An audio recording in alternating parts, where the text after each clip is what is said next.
What is up, my hot boys and my gamer girls? Welcome to the inaugural episode of Hot Boys Anonymous. Can I get some whoop whoop boys? Can I get some cheers? Let's go. Woo! First pod. First Who pod. would have thought? Who? Four dudes in their early 20s who are bored as hell. What are they going to do? What, Podcast. Oh. what else are we going to do with all of our extra time that we have together? Well, isolated, but together. Yes, this is the podcast Hot Boys Anonymous.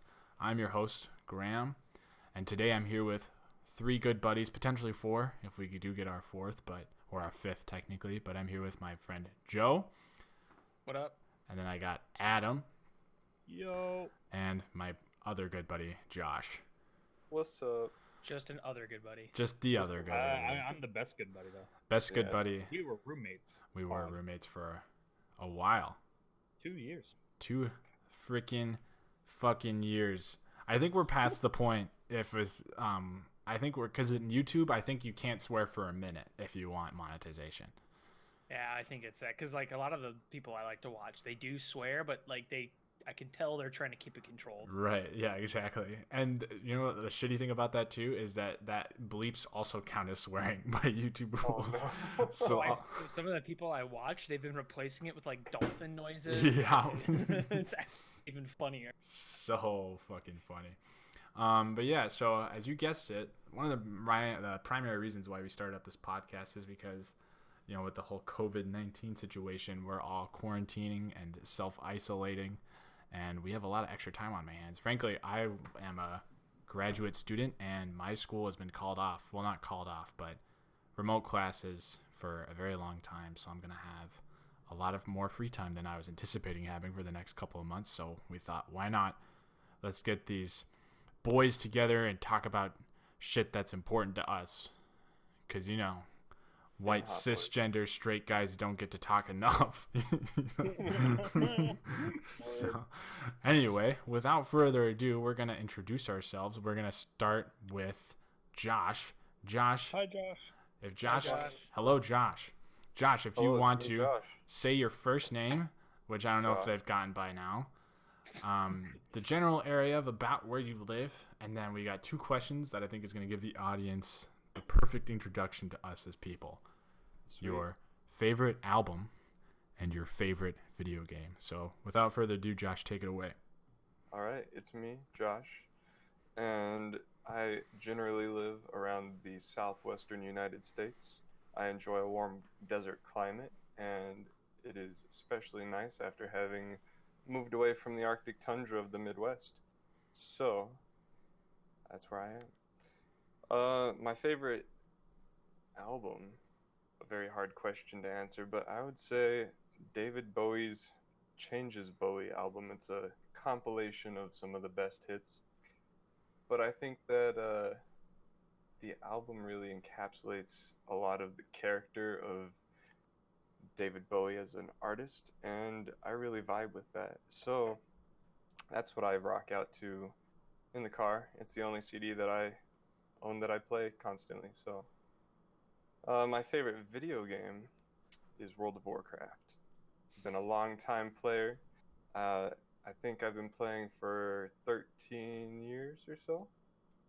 And there's just a lot of aspects about the game that I enjoy. And not so much the role-playing aspects, but it's got a nice big game map. Practically any type of player can find something to do there. And I enjoy collecting things within the game. So, long-time fan. It's got a great soundtrack too, so it's one of the games that I'm happy to commit myself to for a long time coming. You just That's a said, little bit about me. you said it has a great soundtrack, but you didn't pick its soundtrack as your favorite album of all time. That's a Wow. fake fan right there. Fake fan, dude. Fake fan. Well, the thing is, the soundtrack's not just one album, though. The soundtrack is new with every expansion, and there are now going to be 7 expansions. I think so. Yeah. So, yeah, I think that it's wrong to just say that the World of Warcraft soundtrack is your favorite album. All right. Now, I can tell you Well, actually, I could probably sing to you most of the songs on any of their expansion albums. It's kind of how nerdy I am, but I'm not gonna pick that as my fave. If you had to pick your favorite World of Warcraft expansion music, what would it be? I'm putting you on the spot here. This wasn't a planned question. Well, I appreciate that. I'm gonna go with the very first expansion, the Burning Crusade, because I think some of their the music that they moved into out of the classic era was really quite beautiful. That was with the addition of their Blood Elf race. Yep. And Silver Moon City, that whole Blood Elf starting area has some of the best kind of harp music, I think, and really adds to the mystical, magical feel of the environment. So I will stick with the Burning Crusade. Nice. However, no, I'm not going to go into howevers because that leads me to literally every other expansion. So next thing you know, we spent the whole episode of this podcast talking about Josh's musical analysis of World of Warcraft, which I would be very interested to hear. That'll be the next. That'll be one of the podcasts. Someday we'll do a podcast based solely on video game music, and it'll be amazing. Dude, heck I yeah. dig that. Adam digs that. We all dig that. That's That'd gonna be be dope. That'd be super sick. All right. Yeah. Nice. So now we got Josh. Now we have Adam, person I've known for a very long time. He is going to be introducing himself. Go for it, Adam. Yeah, hi. My name's Adam. Adam. I am a PhD student in chemistry in North Carolina. Is that all I need to do to introduce myself? Something like that? Yeah, that Yeah, works. I mean, it's really rainy here. It's, not as dry as the Southwest or whatever. Not as cold as the Midwest, though, so that's pretty nice. Anywho, my favorite album. Okay, I spent way too much time thinking about this last night. And I feel a little bad saying this, but also a little obligated to say this. And I'll explain why. So, I'm going with the classic of Hemispheres by Rush. All right. Here's why I feel bad saying that. I feel bad saying that because I have not listened to that album since Vietnam. And I feel a little obligated to say that album because I know all of you guys know, but I have dedicated, I guess like half of my body in terms of tattooing space to that album. And yeah, we don't have to go into detail about that, but that's why I felt a little obligated to say that album. Obviously, phenomenal album. I just haven't really been listening to Rush as much lately. Even though I feel as if I should, rip Pert, but whatever. Shoot, other question was Favorite video game. Also feel a little bad or guilty saying this one too because I'm not really on a bender of it right now, but RuneScape. Yeah, the other MMORPG, the better one. I started playing RuneScape when my family Out the womb. He came out the womb with the fucking with a good old a notebook that you got from your high school library, playing old school RuneScape. Although continue. Heck yeah. God damn it. Taste of the Adventure Guide. Yeah. Yeah, I remember that. So, long story short, my family and I took a detour over to Berlin, Germany for a couple years, and my brother got one of the game, and I saw him playing it one day, and I was like, Ethan, what game is that? My brother's name is Ethan. He's like, oh, it's RuneScape.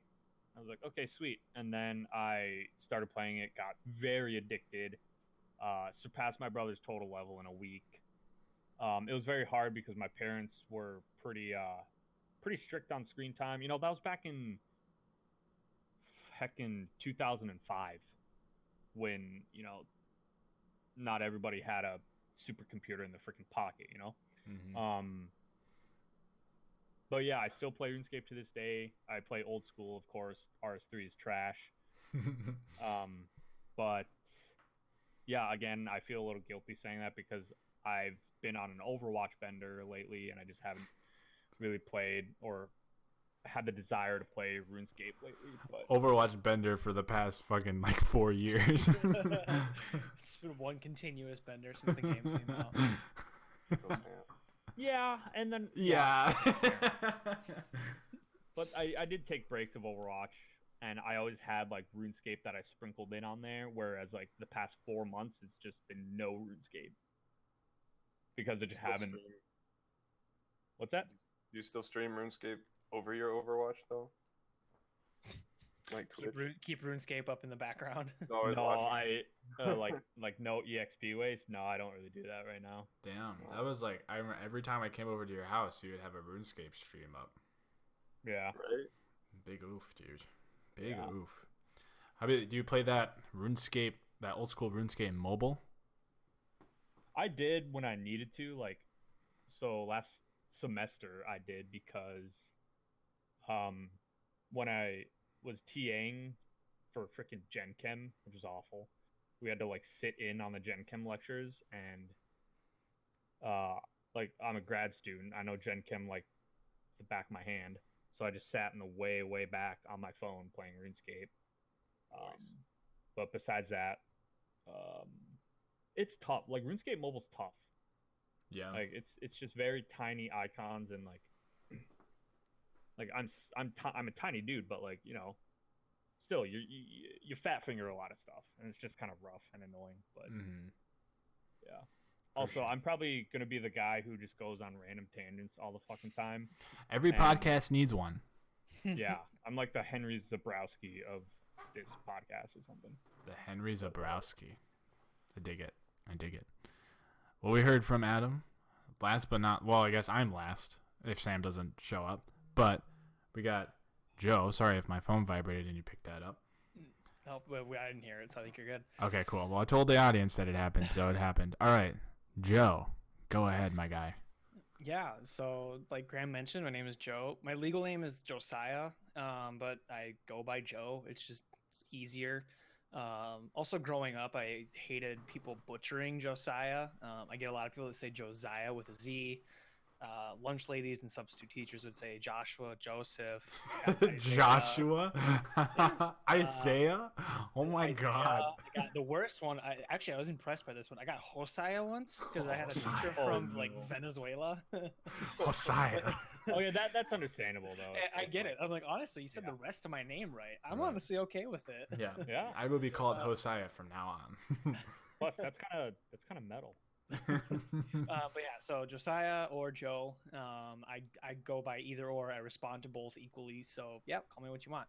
Anyway, so I live in the Minneapolis-St. Paul area of Minnesota.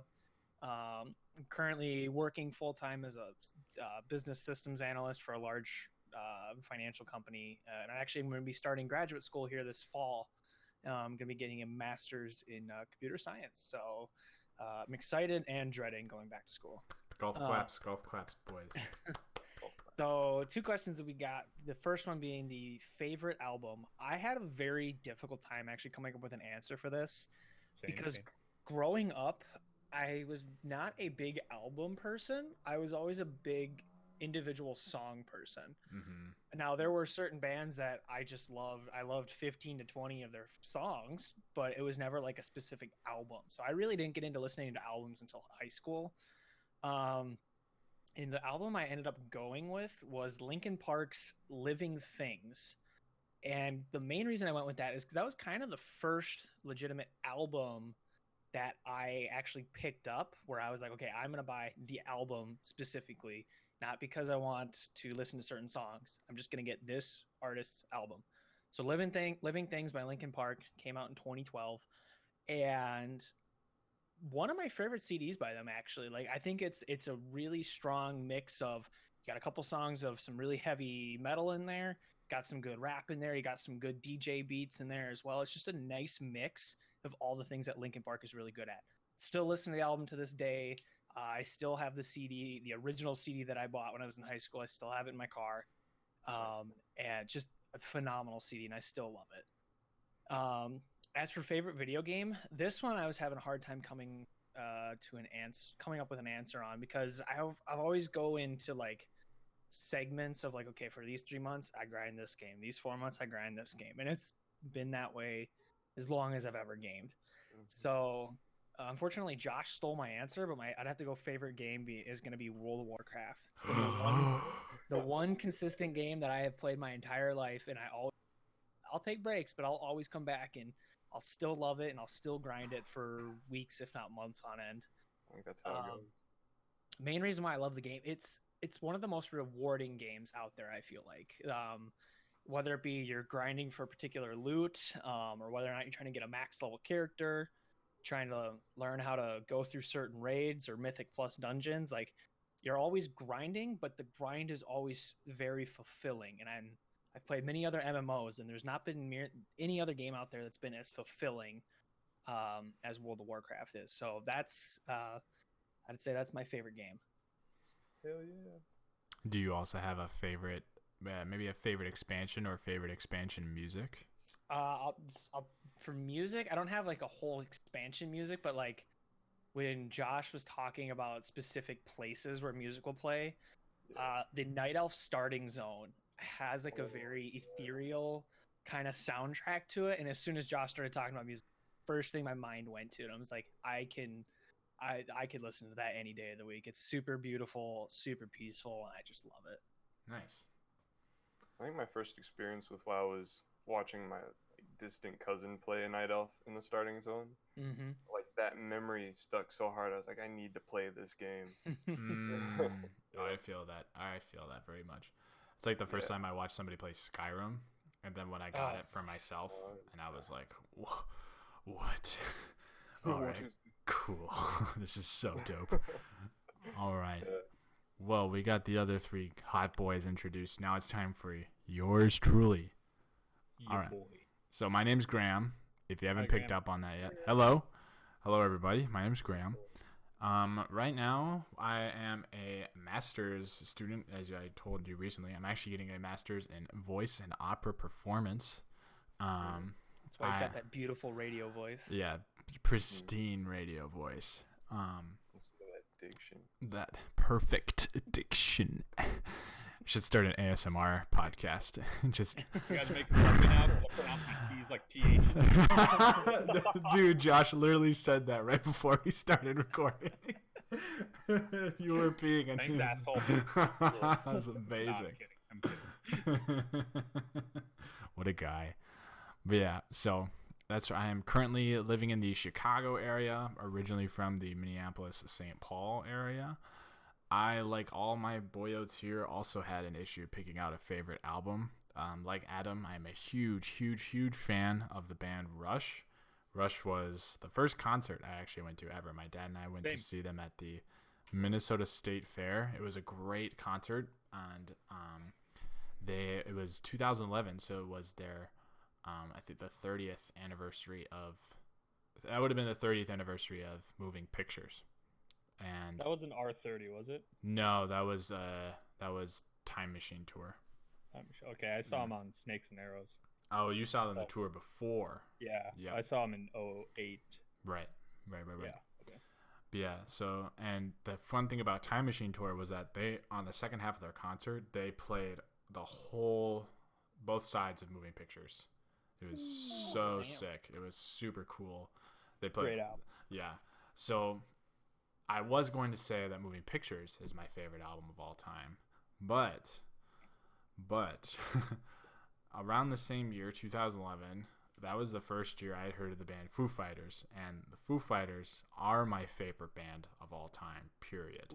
Can always go back to listening to the Foo Fighters no matter what. And so the album that came out around the time I started listening to the Foo Fighters was Wasting Light. And I love Wasting Light. Wasting Light is my favorite album of all time for a few reasons. One of the reasons is because they actually recorded the whole album on tape, on cassette. Oh. And no one did that in 2011, you know? Why would you? Because you can just record everything digitally now and make it sound perfect. But they recorded it on tape because they didn't want it to sound perfect. They wanted to capture the flaws that normal human beings make when they perform music, which is super cool. Plus, that album just has a lot of great bangers on it, and it's got a special place in my heart because that was the Foo Fighters album that came out when I discovered them, and yeah, just an all around great time. Question for Adam and Graham. So, as someone who's heard of Rush, and I probably will know a couple of their songs or to listen, what would you recommend for the first album to listen through as someone who would like to learn about their greatness? I think Graham and I will have different opinions on this. Yeah, Adam and I like very different portions of Rush's discography. Okay. Which I think is a good thing to say because, like, yeah, it's really all of their albums are really good, but it's like there's certain pockets of Rush history that like, really shine for specific fans. Objectively, they're all amazing albums. It's just kind of like what Graham said, what your pocket, like what fits into your pocket. Mm-hmm. You know, I'm gonna pull up all their albums right now. That's smart. Yeah. Yeah. Holy smokes, they have a ton of albums. Yeah, I mean they've been a band since 1974. Yeah, dude. And like something I think is really important to realize about, I'm just gonna go on a different tangent here about old classic rock bands, is that they, especially like in the starting to go in from the like early to mid 70s and even pushing into the early 80s a little bit, is that bands would come out with an album almost every year because you needed to stay relevant with your fans. There wasn't Instagram, there wasn't Twitter or any of that shit to stay connected to your fans. You couldn't put out a daily video or whatever. To stay connected to your fans, you toured and you released albums. So bands, when they would tour, and while they were touring would write the next album, and then they would go record the next album, and then they would go on tour. And that's what Rush did too. Like if you look at their first like 4 or 5 albums, they all came out within a year of each other pretty much. Yeah, I'm looking at it right now. You have 1974, 1975, 75, 76, 76, 77, 78. Yeah. So that's 1, 2, 3, 4, 5, 6, 7 CDs or 7 albums in 3.5, 4 years. Yeah. Right. That's how you stayed relevant. And I think Rush started a little earlier than 74, didn't they? Yeah, I mean they started as like 69. Yeah. 68 something. Because it was Alex Lifeson, Geddy Lee, and John Rutsey. John Rutsey, that's right. Yeah, he was not the a fan drummer. of that drummer, but yeah, they sounded a lot more like Bad Company when they were. And if you listen to the first Rush album, it's very much classic. Yeah, very straightforward kind of rock sound. Yeah, I'm a drummer, and like obviously that's all I listen to when I listen to music. And when I was just like never like John Rutsey played the same. Like that was his beat that he played for like every single song on that album. But obviously without John, like Rush wouldn't be where they are or what they had. Right. Because that's what people wanted to listen to back in the 70s was the straightforward classic rock kind of sound. Okay, sorry, back to the question. Right. What album do we think would be good to start? Adam, I want you to say your idea first. You want me to go first? Oh, yeah. God. Yeah. Are you more of a metalhead, Joe? Yeah, I'd say yeah. I mean, I like all types of music. I wouldn't say I'm specifically and only a metalhead, but if there was an area of rock, I'm definitely metalhead. That really butters your egg roll. Yeah. Same. So maybe we might be on the same sort of list-ish. Oh my days, this is terrifying. I'm gonna 3, 2, 1, pick 2112. There we go. Oh. Okay, really solid choice. Defend it, Adam. Defend why 2112. I like this segment of the podcast. Defend 2112. It is okay. So what you got to know is 2112 is both the song and the album title, right? But 2112, the song, is I think a 7-part, 20-minute song. Damn. And it is out of this goddamn world. It is insane, right? Like I think when did 2112 come out? Like 75, 76? Yeah, I think it was like, 76. And like when they get into the second part of their the song of 2112, it's called the Temples of Syrinx, and like that is just yeah. It's just heavy. It's like powerful. and like I don't know, you can just tell that like what they're trying to do is, I don't know. I honestly can't think right now. It's like But epic poetry, man. So here's what I'll do is I'll over the next couple I'll listen through the album a couple times and I'll come back and that can be one of the episodes. Maybe it's just a Rush deep dive or something. Oh my I'll god, give you that my- we would need or even like just a segment. we would need like 4 or 5 episodes. If you get me and Adam going about Rush, we're not gonna stop for a while. honestly, I think the only song you would need to listen to on that album is 2112. Yeah. Sorry. Maybe Passage to Bangkok. Just because that's kind of a meme song because they're just total potheads. Literally, that song is just about trying to find the best weed. Yep. Alrighty. It's amazing. But yeah, Graham, what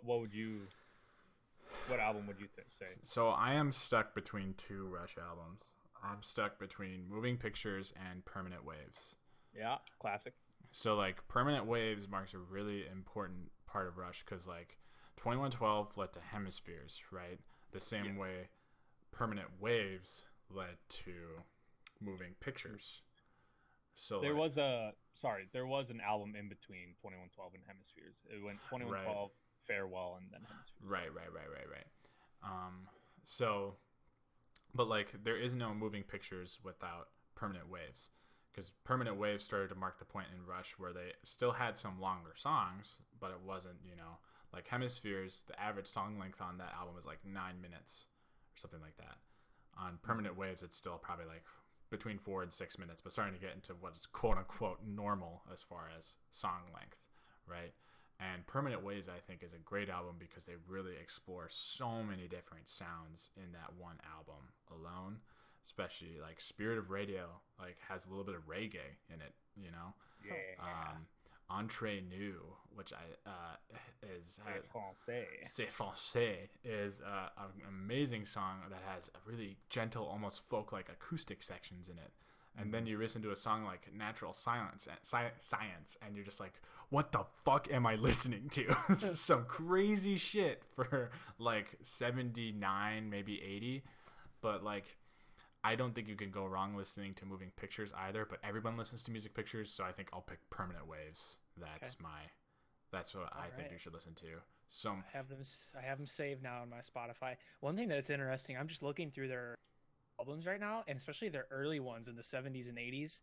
I'm blown away by the fact that like most of their albums are 5 to at most 8 songs, and they're all like 6 to 10 minute long songs. That just blows my mind. Yeah, and they always have that one or two songs that's like over 10 minutes. Yeah. Like Caress of Steel, like 6 songs, right? But it has 2. There's a 12-minute song and a 20-minute song. Mm-hmm. Well, even like Fountain of Lameth, I think. Yeah, and then like Hemispheres only has 4 songs on that album, but Cygnus X1 Book 1 is like 18 minutes, and then freaking La Via Strangiato, that's 9.5 minutes, something like that. Okay, but we need to stop talking about Rush because Adam and I will talk about Rush for the rest of the podcast. Okay. This is a Rush podcast. This is a Rush podcast. Yeah. Okay, so I haven't answered my favorite video game of all time, so I'm going to do that. This was a really hard thing for me to choose, but I decided to go on the story route for video games. Nice. And I went with The Last of Us. Mm. The Last of Us, I played it through like 3 or 4 times now. 3 on the PlayStation 3, once on the PlayStation 4 with the remastered campaign. And that is the only video game that I have ever played that has made me cry. Both because there are genuine moments of sadness. If you've played The Last of Us, you know what I'm talking about. But there's also just moments of just pure beauty. And what's nice about it, too, is that sometimes with video games that have a focus on story, the gameplay can take a backseat to that. And it's just, like, not fun at all. I still have a lot of fun when I play The Last of Us. There are certain sections that it's like, the gunfighting just feels so good. And punching fools with angry dad Joel is just some of the most satisfying shit you can do in a video game, in a story-driven video game, in my opinion. So that's my answer. I'm so freaking excited for The Last of Us Part 2, but that's for another day. We'll talk about that later. And speaking about storyline, Joe and I talking about World of Warcraft. Yeah. I have been a long time lore nerd about this game. So like, Dude, yeah, you being able have. to play a game with a storyline, but also know the backstory when it's not directly relevant, Mm-hmm. makes the whole kind of exposure to the world just that much more immersive. And so I've been one of the few people that's actually not been a big lore person. That was because when I started playing WoW, I was so little. I didn't care to actually read through the quest lines or actually pay attention to what was going on. speed. I enjoyed the grindiness. Sorry, I Mhm. just dropped my Rubik's Cube. Okay. But I've been wanting to go back and get into the lore because I feel like I would appreciate the expansions more. Like I'm starting to kind of put pieces together, like with the trailer for Shadowlands, realizing that, or seeing Sylvanas go back to Ice Crown Citadel where she defeats the current Lich King and then breaks his helmet. Like I'm only finally starting to put some of those big pieces together, and Right. it is making things that much more interesting. It's pretty crazy. I remember back in 8th grade, I for a Christmas present, I got this big book of like all of the little books that they had in their lore series.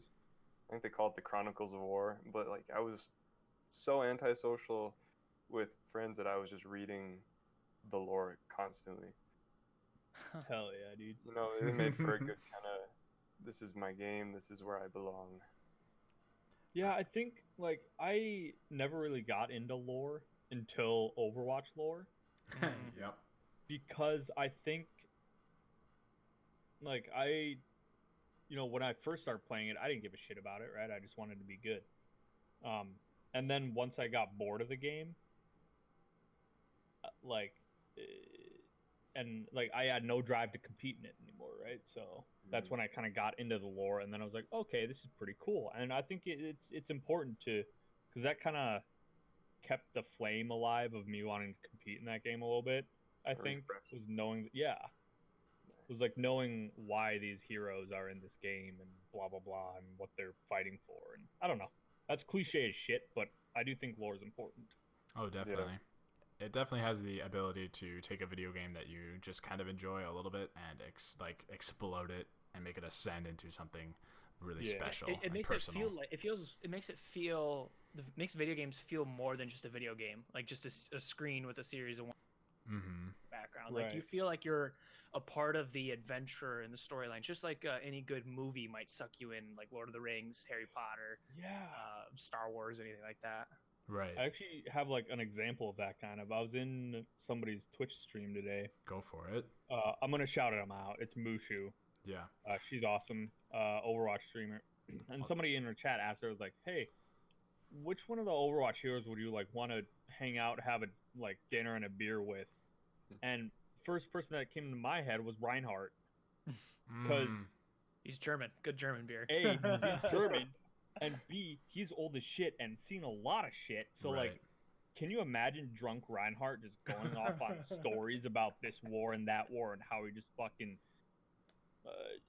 shattered hammered down this dude's ass into oblivion? Like, that would be good. Yeah. But, yeah, I think that shit's important. Definitely. With that note. Oh. Dude, fuck yeah. Fucking cheers. Cheers, broskies. Cheers. I would cheer my mic, but I don't want to hurt people's ears. Cheers. I got a water bottle. Water bottle. Cheers. I just cheers my empty bottle. Cheersing my seltzer. My good seltzer. Well. You're from Minnesota, Graham? I am from Minnesota. That good seltzer? Seltzer. That good seltzer? LaCroix. It's not LaCroix. First of all, LaCroix fucking sucks. I'm just gonna put it out there. Yeah, LaCroix is the worst. Like, not enough essence for you. It's like my little sister put it best. It's like you're drinking a lime LaCroix. It's like drinking shitty tasting water with lime in the other room. It's not good. Yeah, LaCroix is not good at all. Why would you drink LaCroix? First of all, you can buy bubbly for like half the price. So why would you drink twice the flavor? And twice the flavor? It's so much better. I mean, yeah, but like fucking Karens, dude. Yeah, it's the Karens, bro. It's the Karens. If your name is Karen, you're legally not allowed to listen to this podcast. Yeah. I mean, we like Kyle's, just not Karens. We like Kyle's, not Karens. If you're not drinking a Monster, don't fucking talk to me. If you don't have any holes in your drywall, get the fuck out. Anywho, okay, so I actually have a question for you guys. Shoot. Unless Graham, if you have like other shit you want to talk about. No, I mean, let's keep it going. We're at about 35 minutes, so So keep going. I don't know how much you guys want to like get into / share like college life, but spoiler alert, we all went to the same college. Yes. And do you guys want to, it's whatever, it's Midwest, bumfuck Midwest. I'm curious, what made you guys choose that college specifically?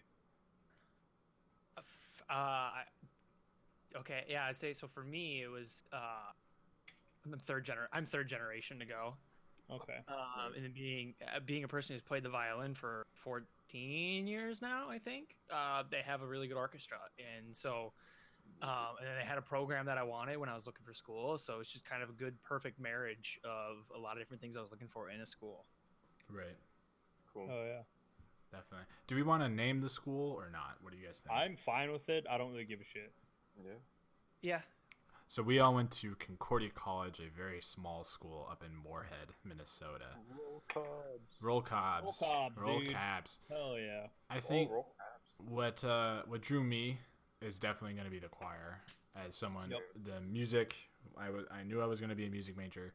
I originally went in, I didn't know what I was going to do with music, but I knew that I wanted to sing. And honestly, I visited a few other schools in the Midwest area. I'm not going to say which schools, but I visited a few other schools, and I had voice lessons with different teachers and met with different choir directors and all that kind of stuff. And I just didn't really get the same kind of vibe I did when I was at Concordia. You know, I like the teachers at these different schools. Oh, Sam's here. Sam. Hi, Sam. Hi, everybody. Hey, Sam. All right, Sam, give me a second, then I'll let you introduce yourself, okay? Sam also went to Concordia, but anyway, so like I was saying, like I would go to these different schools and I'd have voice lessons with these different professors and meet with these different faculty members and yada, yada, yada. And I just like, when I was at these different schools, they'd be like, this is what your voice is going to sound like in X amount of years. You know, this is what is going to happen for you. And when I was at Concordia, it was very much like, this is a path, you know, this is a possibility for you. We're going to give you tools to assess where you want to go. And we're to figure out what kind of path you want to be on. You know what I mean? So, like, that's why I chose the school we went to. Sam, if you want to, we already all introduced ourselves and everything, but if you want to go say your first name, the general area of where you live, and favorite game / album, we would love for you to do so. But we still also love you. But we also love you a lot. Yeah. I love you guys. That means a lot. Aw. I'm Sam, as everyone Sam. has already said. Hi, Sam. Hi, Sam. I'm a international music teacher. I went to Concordia with the rest of these bozos on this podcast. Mm-hmm. Formerly, I was living in Kuwait, but I have recently just left due to our tumultuous times. And I'm headed to Shanghai this fall. And I'm Fingers crossed. middle school choir music. Yeah. Well, honestly, nobody really knows what's going to happen. It seems like every week is just full of excitement. Not the good kind, though. I mean, I didn't expect to be on a embassy organized evacuation flight, but you know, I can check that off the bucket list at this That's point. insane. Off the bucket list. Dude, I'm gonna put that on my bucket list right now. My I don't bucket. suggest it. Bucket It was list. not as exciting as you would have thought. Though it was the only flight where I could have laid down anywhere I wanted. Dude, nice. For an evacuation flight, it was weirdly empty. Was it like a normal plane, or did they put you on like a military plane, or what kind of plane are we talking about? They chartered a 737? 777 from Kuwait Airways. So it was like a normal plane. But the first class was all filled with like government hospital workers. So they're all dressed head to toe in, you know, quarantine gear, and it was really odd. Stethoscopes and all that shit. Yeah, exactly. Whoa, that's Sam's crazy just behind shit. the curtain. He's just in bumming in sweatpants. And Yeah, exactly. sweatshirt. I'm lying down across 4 different seats at the same time. Fucking vaping and playing Smash on his Switch. Attaboy. You joke, but that's a little more accurate than I care to admit. Anyway, favorite video game. I would have to say, like, there's a number of games up at the top of that list that could easily do that. But I would have to say Chrono Trigger for the SNES is probably my favorite game that I've ever played. Chrono Trigger. Yeah, I would.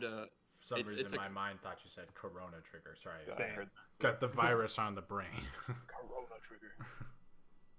Yeah, so that's that. Yeah, so we'll defend it. Why Chrono Trigger? Why Chrono Well, Trigger? I think holistically it checks off the most boxes for me of like what makes such a great game. Like the soundtrack is super, super incredibly well written. The graphics are like kind of like those, there's so many games on the SNES that came out that use those pixel graphics that still look good today. Right. Not like the N64, which looks like, a fever dream, like a sleep paralysis demon Mario 64 looks like sometimes. Yeah, like the pyramid titties. The Yeah, pyramid exactly. titties.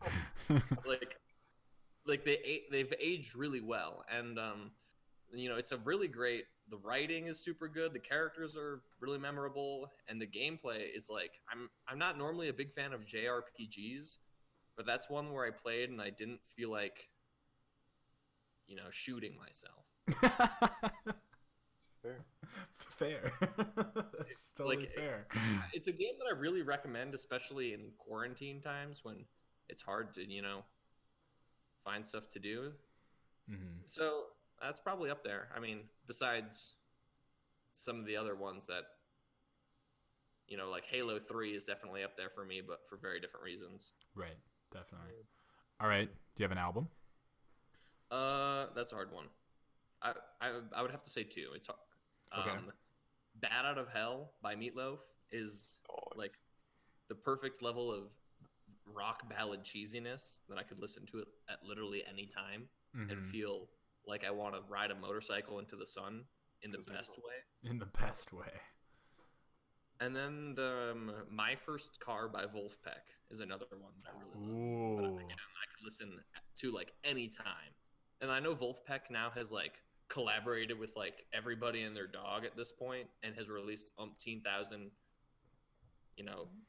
different versions of their songs and stuff. But there's something about like that original like Wolf sound that's hard to compete with.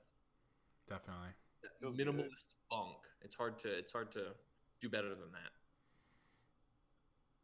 Solid choices. We've got a very wide range of albums here on our album list. We got Bowie, we got Rush, we got Foo Fighters, Linkin Park, and now Wolfpack / Meatloaf. Yeah, don't make me choose one of those. Very I will quit this podcast. very diverse group of music listeners here, I would say. So let's see here. We talked a little bit about where we all went to college. I'm going to leave this one up to the group here. I'm going to let you guys decide. I'd say we can keep going down that route, or we can get into the meat of the podcast today. What do you guys think? We're not even in the meat? We're not even in the meat yet. Oh, shit. So, yeah, sorry. I shouldn't have asked that question then. Yeah. Oh, don't apologize. Don't even apologize, dude. Sounds like we all went to Concordia for music of some sort. Pretty much, yeah. Yep, pretty much. Now here I am, a chemistry PhD student, XD. Now XD. a social scientist. Yeah. Hell yeah. Command Hell yeah.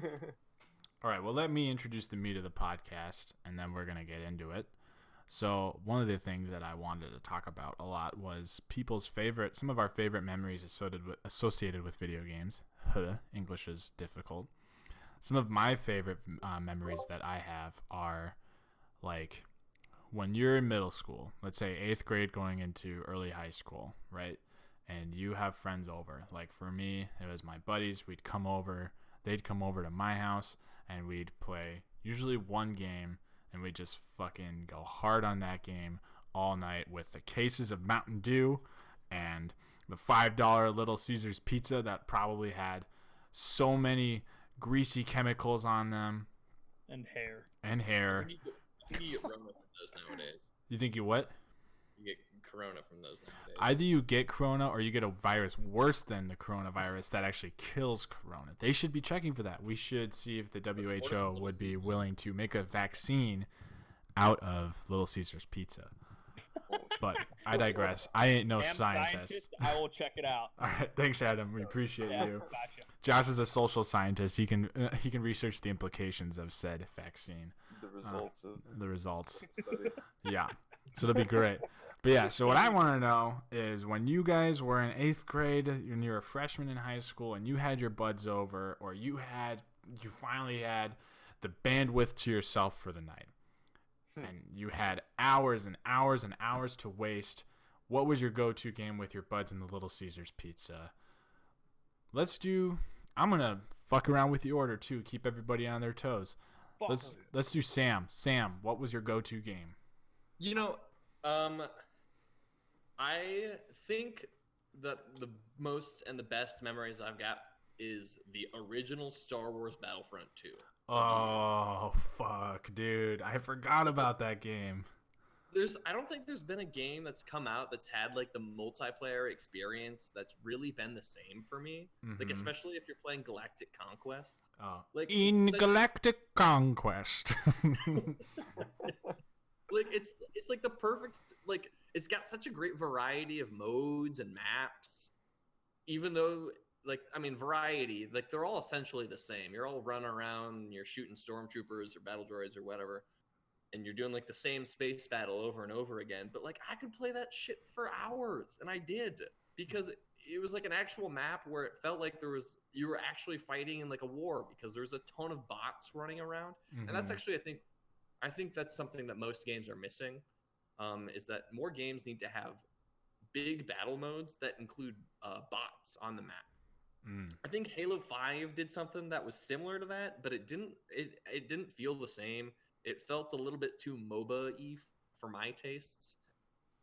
And I know Titanfall, like the original Titanfall, had some, like, just trash bots that you could shoot in like a first-person shooter war mode. But yeah, I think I think more games have got to think about doing something like that, because I guess we got battle royales now, but that doesn't really feel the same to me.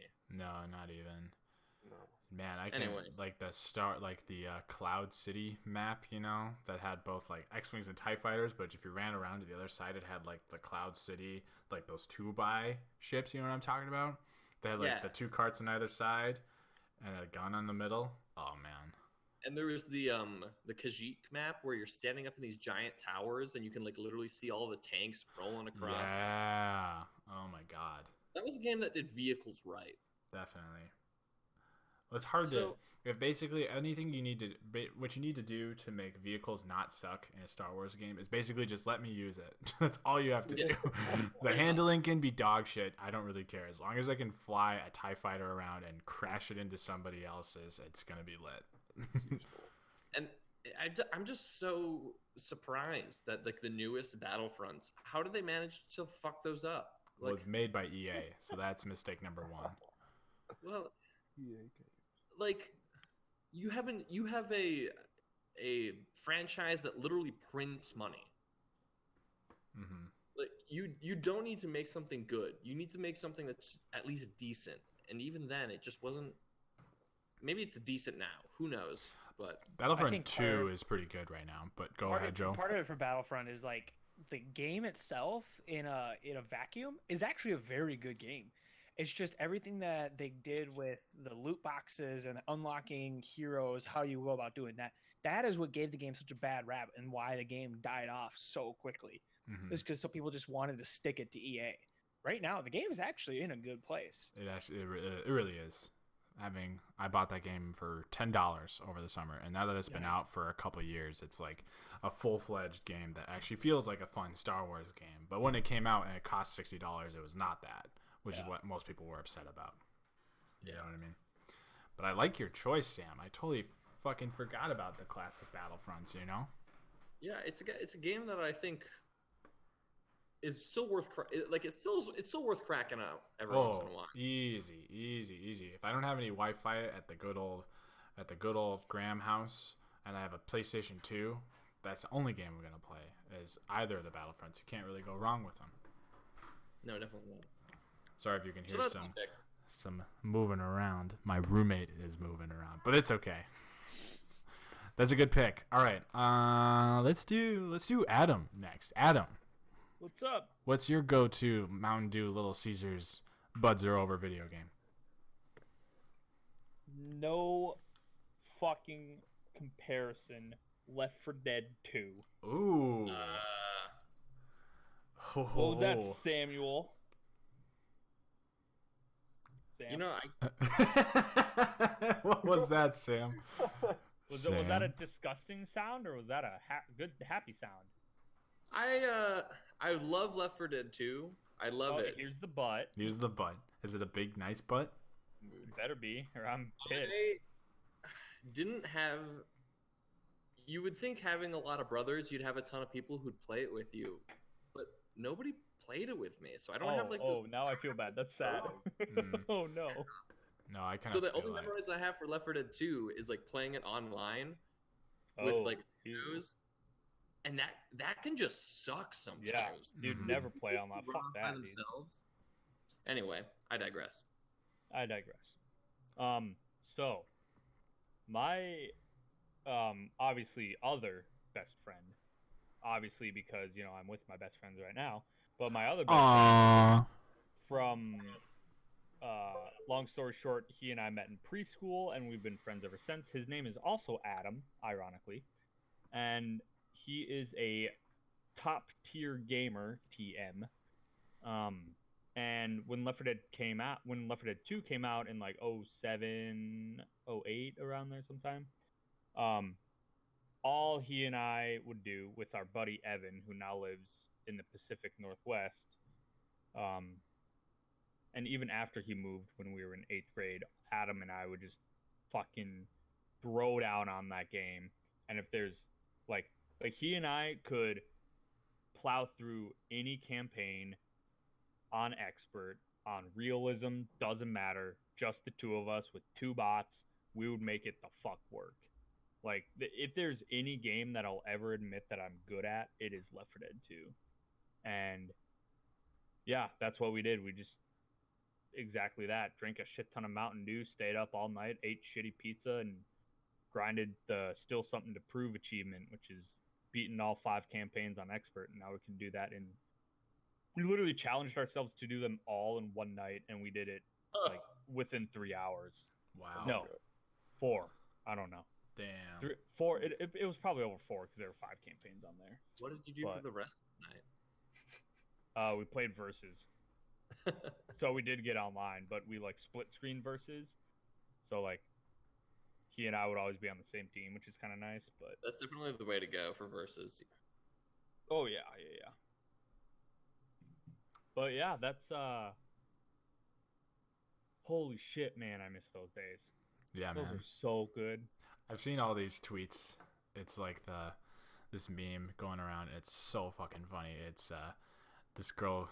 It says her and it says hurt me, and it says him, and he goes, "We are all constantly searching for the golden age of games when we had our boys over playing Halo 3 split screen that we will never ever get again." And she says, "No, stop." And he goes, we can't stop. We're still looking for the 2015, 2016 Overwatch that we have lost, bro."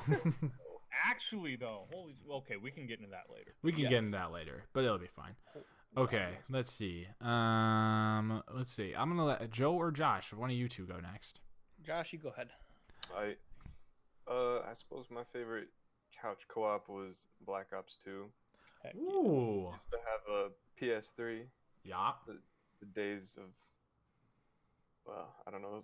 Those were probably the best games that we ever had because we started with like a Sega Dreamcast and then had a refurbished PS2. But once the PS3 came online, those were the days. But my brother and I would co-op multiplayer online. I don't even know what they call it. But I was the reason we couldn't have a microphone because anytime that I got ganked, the screams that no, they weren't screams. I'm just kidding. It's a little exaggeration, but yeah, it just didn't sound too good with the microphone on until I got my shotgun sniper combo, and could pretty easily handle any map multiplayer. My brother was pretty good at quick scoping, so that was our little shtick. But other than that, I didn't really do too many co-op games. It was more like God of War and BioShock. So Ooh, both Hell really good yeah, games. brother. right, man, I killed BioShock Infinite in like 3 days. That God, was Oh my god, the good ending for to me, that game but- still fucks me up, dude. Great it was fucking game. fucking good. Yeah. But so yeah. I don't know Yes. if y'all saw this, but the BioShock collection, the remastered collection, is going to be on Switch. Ooh. What? Yeah. It's alright, I already have it on Steam. Yeah.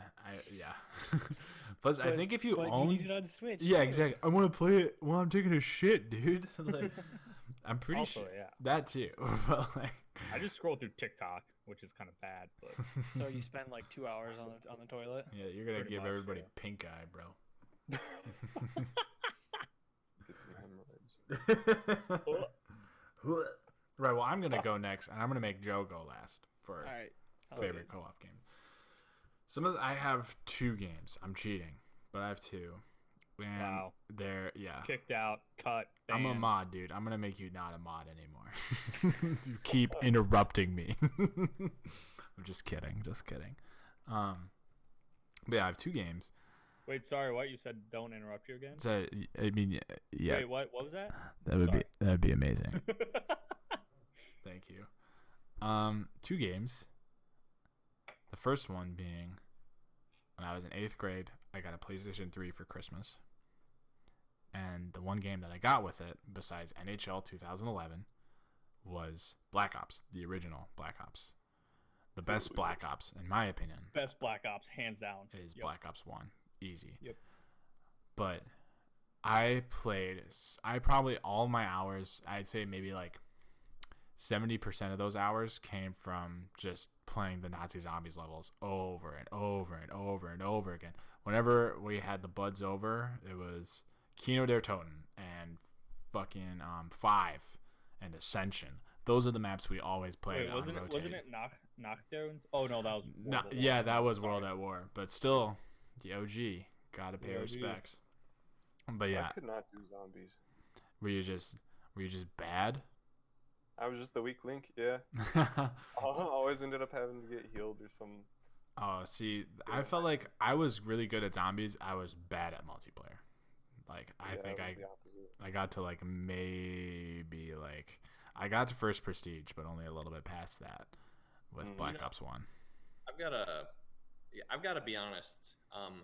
I always thought Modern Warfare 2 was infinitely preferable over Black Ops. Yeah, definitely. yeah. Easy. Absolutely. Easy. Hands down. But if I'm You know- playing co-op, if I'm playing Call of Duty co-op, I'm always gonna pick zombies over split screen multiplayer. Yeah. That's I fair. thought the what was it, Spec Ops in Modern Warfare 2 Those thought were fucking those missions bomb, dude. were I thought those were and don't crucify me for this. I thought those were much more fun than zombies were. Maybe you were just a little scaredy pussy bitch.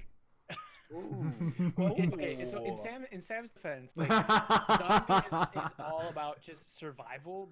Whereas the Spec Ops had a lot more Yeah, you had objectives. You had shit to objectives. They're a lot do. more tactical. Whereas Yeah, zombies is true. just about survival. I think you But can't compare the two. I think there was a higher variety of like core gameplay, ideas in the Spec Ops. I mean, don't get me wrong, the core gameplay loop in zombies is really damn fun, and I played my own fair share of zombies. But given a preference, I would most of the time choose to play Spec Ops over zombies historically. Okay. So, but Damn. here's the thing that I'm gonna toss into the mix in zombies' defense, is that Nazi Zombies had so much. Spec Ops had a lot of tactical stuff for sure, and there was a beginning point and an end point to it, and it was a little bit easier to consume all at once, right? But Zombies had so much hidden shit, and there was so many random collectibles that you could find. Some of them, yeah, were really crappy to find, and it was just like, this feels more like a chore than playing the game. But the way they sort of told their so fucking batshit crazy story in the environment and the maps and the little Easter eggs you can find, and just like figuring out how to play the full movie in Kino der Toten and stuff like that, or figuring out what the hell happened at the fucking at Ascension. I don't remember what it was called, but like whatever the communist fucking Communist Manifesto. Yeah, like just figuring out all the crazy shit. There was so much more lore hidden beneath the surface of Zombies than was like immediately shown to us as the player, and I had a ton of fun figuring out all that stuff with my friends. Yeah, that's a good point. It's hard to do something like that anymore because the internet is so like it just gets spoiled almost immediately. Yep. Mm-hmm. You'll find all your answers online. Most I think- definitely. As much as I, don't play and really don't like the game, I think Fortnite's been doing actually a pretty good job of something comparable in the modern day and age for something like that. Yeah. With like all weird, crazy map changes and weird story stuff. I don't know. I would have never expected a free-to-play battle royale game to have such a weird, convoluted, like meta story going on with it. For sure. No, It's like the only thing I think that can compare nowadays. Mm-hmm. I'd say, yeah. I mean, and I have an idea. I think the Battle Royale games in general are going to end up being their own podcast for us, too. But Probably. I agree. Fortnite is its own beast, and it's definitely done some pretty fucking unique things. If you love it or hate it, and if you love or hate the fan base that follows Fortnite, you got to pay it up to them. They're doing something right. I would say so. Oh, yeah. For real. Yeah. All right. Changing the tides a little bit back towards. I had 2 games. If you guys remember, I had 2 games that I wanted to talk about. The second game I want to talk about. This is a little bit more recent, but Super Smash Brothers Ultimate, specifically Ultimate. I had an original NES, but they didn't have Smash for the NES. What the fuck? Why not? And then I played a little bit of Smash on my neighbor's 64. Always got stomped because I had no idea how to fucking play that game. Didn't have a GameCube, and none of my immediate friends had a GameCube either with Melee, so I never played Melee. Smash Ultimate was like, I was so fucking excited for Smash Ultimate to came out, and Adam and Josh and Joe even can attest to this too, is that if it was a Friday night at my house at Five Guys last year, we were going to be playing Smash. And fuck yeah. we were going to be playing Smash from pretty much the time we got out of choir, from fucking 6:15 p.m. to probably pushing 1 or 2 in the morning. It was unreal. I think One time I came to visit you, we were definitely up till 3 playing.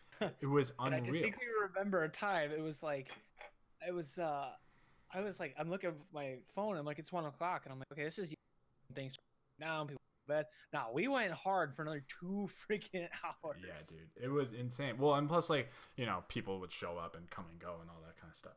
But yeah, I think I have some of my favorite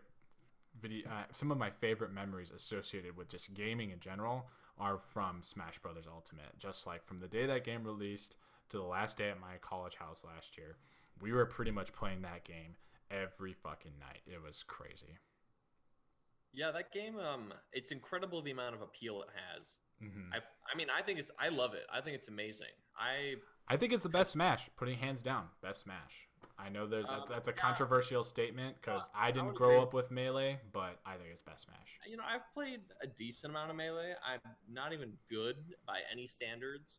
But I think the thing about Ultimate is, well, exactly that. It has so much wider appeal than Melee does, I think, nowadays.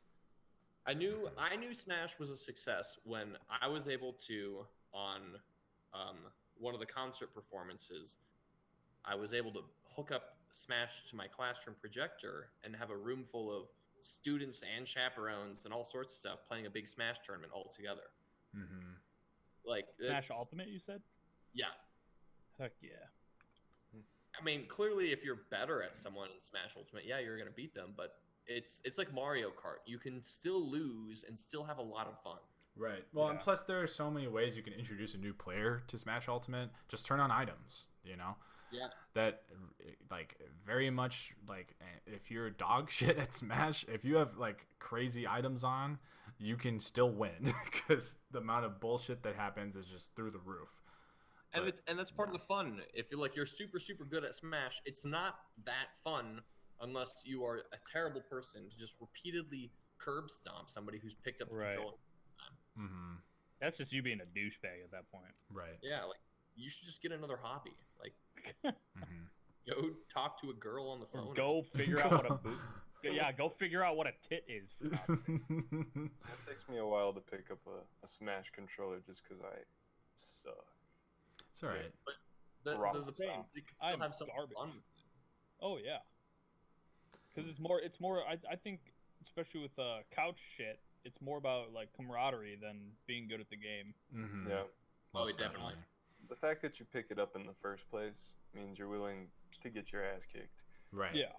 You once you join a game of Smash, you fully appreciate the possibility that you are probably going to get stomped by somebody in the same house as you. Precisely. Oh yeah. Yep.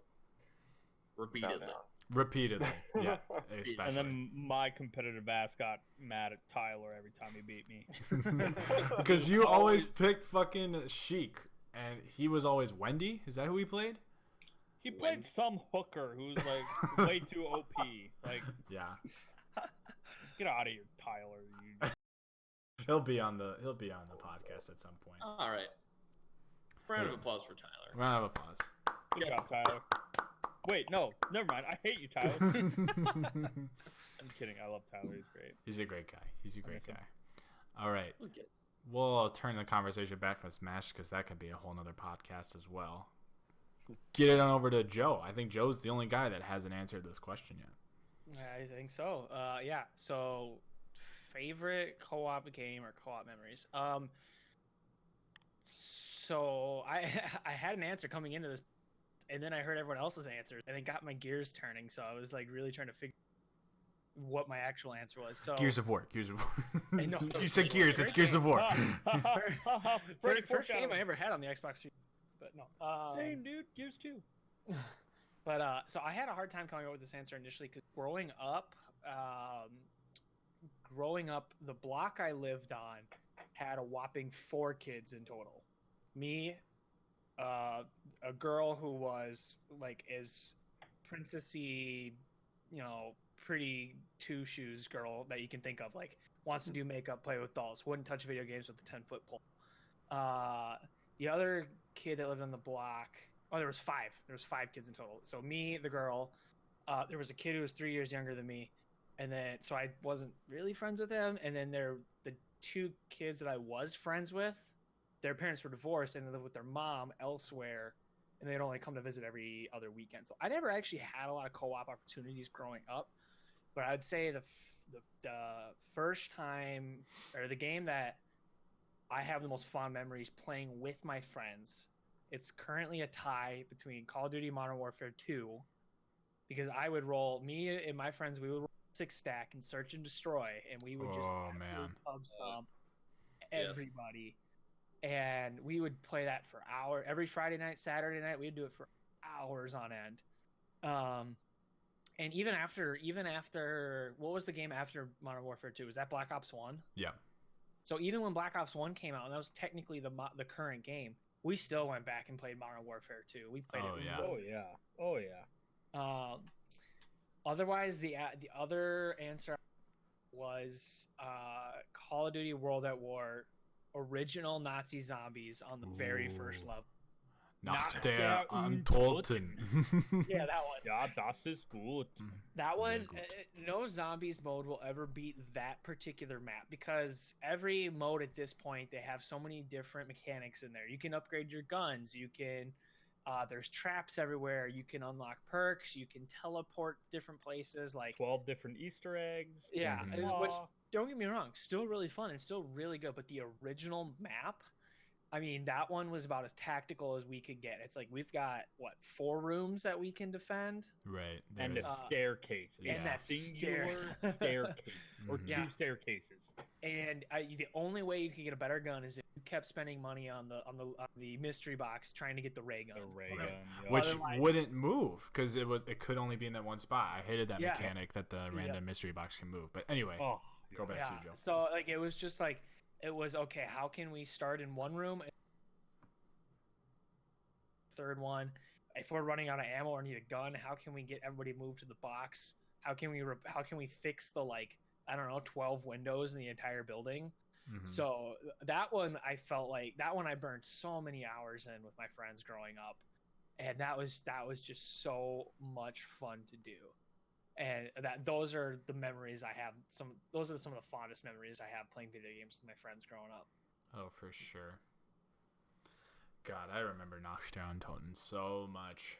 God, that That's scared me. I remember I beat the World at War. Is it World at War? Yeah, Yeah. World at War. I beat that campaign. It was my sister's boyfriend's Xbox 360 that he let me borrow, and I beat the World at War campaign. Still my favorite Call of Duty campaign, by the way, is the World at War. Modern Warfare 2, very close second, but I loved World at War. Yes, World of War's great. And then like I beat the campaign, but the game wasn't over. You know, you like sort of see this blurry plane wreck that's on fire, and then the zombie fucking just runs at you. Scared the absolute shit out of me, and I turned the Xbox off. I couldn't do it.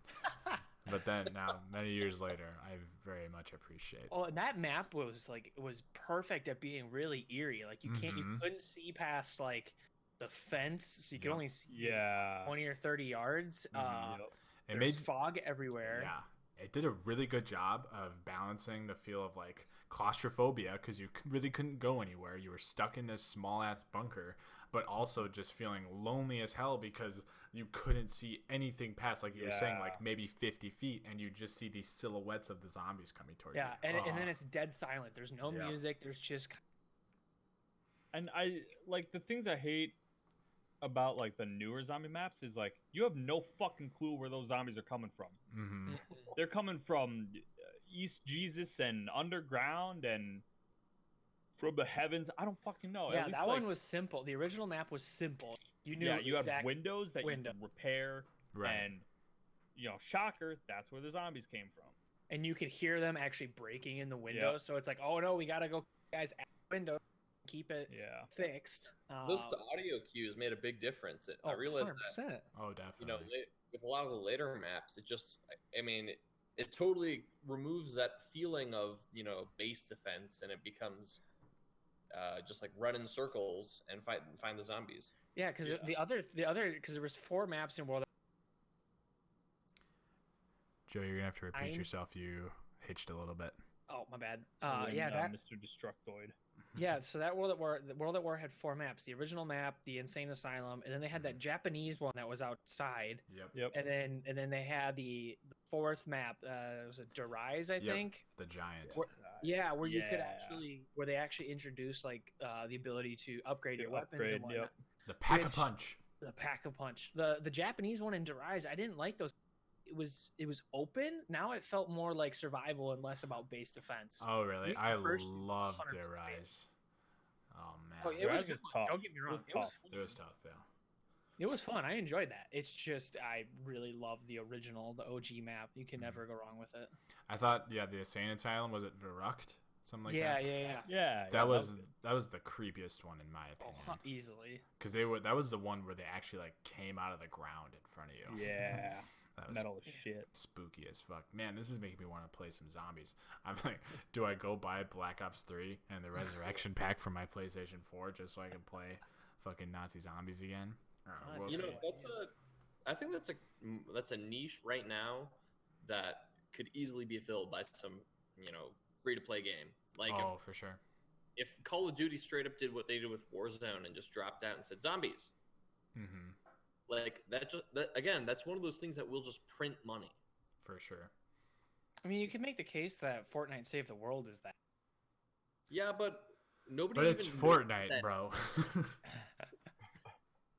Like even the people who developed Fortnite forgot what that was. Yeah. Yeah. They were like, they launched this battle royale thinking, oh, this would be a great way to promote our base game. And Yeah. now they don't care really about Save the World anymore. Because who cares? I don't know anybody that actually owns the $40 version of Fortnite, you know? I do, but that's just because I bought it literally the day after it came out, where you had to buy it in order to play the battle royale. Oh, really? That was a That time? was a thing. Oh. Yep. Wow. I watched Tim the Tapman play it, and I was like, hey, he was doing a sponsored stream Yeah, for it. he and did I was it like, as an ad. yeah, and I was like, okay, this looks kind of dope. I'm gonna buy it. So I bought it, and the battle royale was not free. So I was like, fuck it, I'll just buy it, and here we are. He's Wow. done a couple. He's done a couple times on stream in the last year where he actually went back and watched his like first two videos, like Yep, first I ever remember game that. and first ever win, and it's so funny to watch him, and it's like, wow, the game has come so flipping Yeah, like, far. When it first came out, you'd like put up a singular wall and then Yeah. like try to like peek around it, Yeah. like with nothing behind. Yeah, I don't know. Oh, for It's sure. funny, Wow. but yeah. It's also weird to think because I still think of Fortnite being a game that came out like last year, but it's been out Yeah. for like 3-4 years at this point. I don't even It know was how Yeah, long. senior dude, year we're of old as college shit. for me, so Oh, wow. we're coming up on I think 2.5 years, 3 years almost. Yeah, I sure. remember playing it in my house, or like buying it in my house, Mm. up in my room. I remember fucking junior year. I gave my my junior recital, my junior recital, and I sat on my couch and me and Sam played Fortnite on his Xbox. Oh yeah. What a time! What a time! What a to live time. in your life. All You know, right. That reminds me. I think I need to add another game to my couch co-op memories. All right, we'll do this and then we're gonna call it because we're at 1 hour and 16 minutes. Yeah. Well, I think if we're talking about couch co-op, and if you're bringing something as recent as Smash Ultimate, I need to mention Spelunky. Ooh, that's not. Because- Yeah. Underrated, That- highly underrated. Oh, easy. That is easily the best $3 I have ever spent in my entire life. Mm-hmm.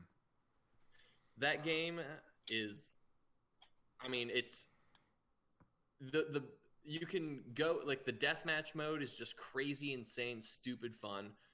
Going through like the actual runs of the game with other people, it can either be like a harrowing life or death cooperative experience, or you just repeatedly throw bombs at each other. Right. You know, it's I think everyone should give Spelunky a try, and most people will hate it, and that's okay. But the people who don't hate it, I think, will go and find out that it quickly becomes one of their favorite games. Oh, easy. Yeah, I love Spelunky. I had such a nostalgic feeling because Sam and I were also roommates for a while, and like I just remember like I would wake up Saturday mornings at like 9 a.m. and usually I would hear Spelunky playing in the speakers in our living room. Someone would be like, I'd wake up hungover and like it was either Sam, Andrew, or Ben would be sitting there playing fucking Spelunky on the Xbox with coffee, and I'd be like, all right, sit down, grab a cup of coffee, and just watch them play. Also, super relaxing game to watch someone play too. Just a great game It in is. general. I'm really looking forward to Spelunky too. Yeah. I think it's gonna be a Fingers crossed it comes out this year. fingers crossed, but who knows? Who knows? All right. Well, I think that is a good point to call it for this podcast. I think we did a really good job, boys. I don't know about you, but Heck I yeah. It was a good, Re- good first episode. really enjoyed fun. talking to everybody. For sure. I can't wait 5 years from now to come back when we're full time podcasters. with Listen to this and millions be of like, followers. what the fuck are these kids doing? Yeah, gonna be amazing. All right, well, with that note, thank you for tuning in, my hot boys and my gamer girls. We'll see you next time. Say bye, everybody. Bye. Love you guys. See you Hope next find time. your dad. Hope you Later. find your dad. Bye.